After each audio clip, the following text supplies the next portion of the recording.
Welcome to The Explainer. Today, we're going to talk about something pretty amazing. A bridge. A bridge that connects the simple physical vibration of a sound wave to the profound power of a secret word. So how do we connect something as scientific as a sound wave to something as spiritual as a miracle? Well, to even begin to answer that, we've got to go back to basics. Let's really get into the science of what sound is, right down to the molecules. All right, first things first, I want you to try something. Think of sound not just as, something that you hear. Think of it as a physical event. It's like a ripple of energy, literally moving through the air all around you right now. The source material we're looking at has this great way of explaining it. Picture a glassblower. They blow air into just one spot, right? But the entire piece of glass expands. Why? Because those first little air molecules push on the molecules next to them, which then push on the ones next to them, and on and on and on. That chain reaction, that's exactly how sound moves through the air. And this pushing and pulling creates a pattern. You get these areas where the molecules are all squished together. That's called compression. And then you get areas where they're all spread out. That's rarefaction. So it's this constant squish-stretch pattern that actually carries the sound from, say, my mouth all the way to your ears. Okay, so what about pitch? A high sound versus a low sound? When you hear something high-pitched, like a whistle, what's really happening is that those squish-stretch vibrations are happening super, super fast. That's a high-frequency wave, lots of vibrations packed into every single second. And the loudness? That's a different story. When a sound gets louder, it's not vibrating faster, it's vibrating, bigger. The wave has more power, more intensity. We call that amplitude. This visual really helps put it all together. See? Frequency is all about how crammed together the waves are. More waves mean a higher pitch. Amplitude, on the other hand, is about how tall the waves are. Taller waves mean a louder sound. And that's the key thing to get. They're totally separate. You can absolutely have a quiet, high-pitched sound or a super loud, deep sound. Okay, physics lesson over. So where are we going with all this?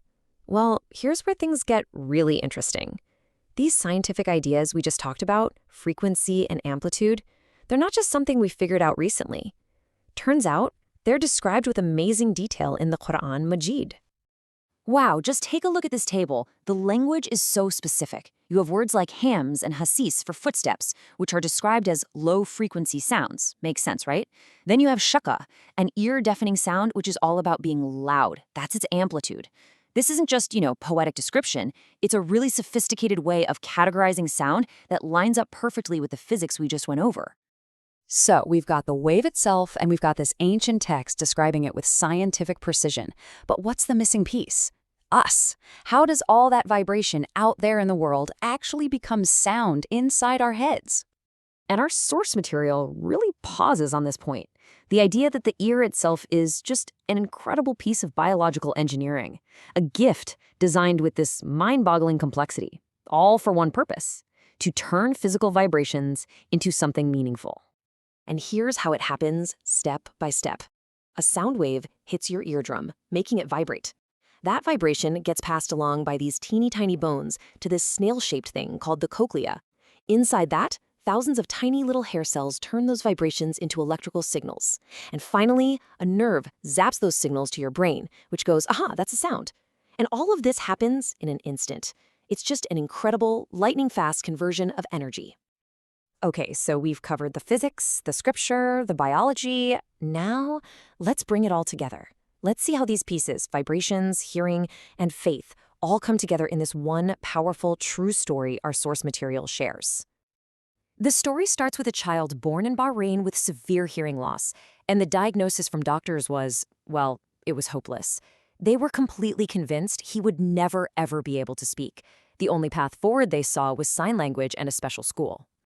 But his parents looked for another option. When the child was almost 4, they brought him to meet the spiritual leader, Syedna Mohammed Burhanuddin. And the leader didn't do some big, complicated ceremony. He just leaned in close and asked the boy a simple question, not once, but 3 times.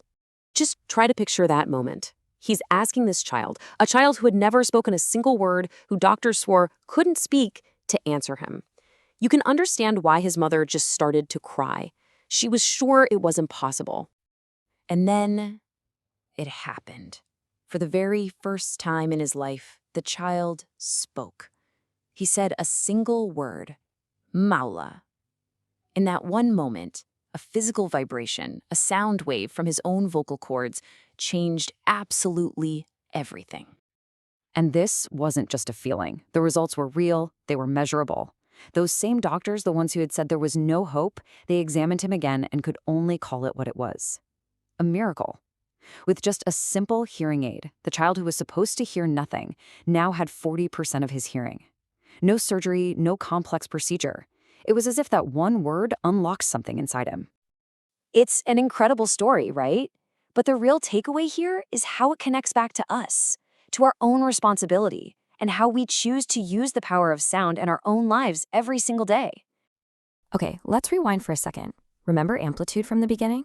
The physics of it? The measure of a sound's intensity? Or just its loudness? Let's take that scientific concept and connect it to a really powerful piece of spiritual guidance. And there it is, the final connection. This verse isn't just saying, be quiet out of respect.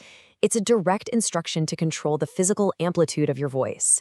It takes the pure physics of a sound wave and links it directly to an act of faith, an act of respect. So what does this all mean? In the end, we can measure a sound wave. We can chart its frequency, its amplitude. We can understand the physics. But the power that vibration carries, whether it's the quiet wisdom in a sacred verse or the life-changing force in a single word spoken by a child, that's something else entirely. It's a profound mystery, and one that is definitely worth listening to.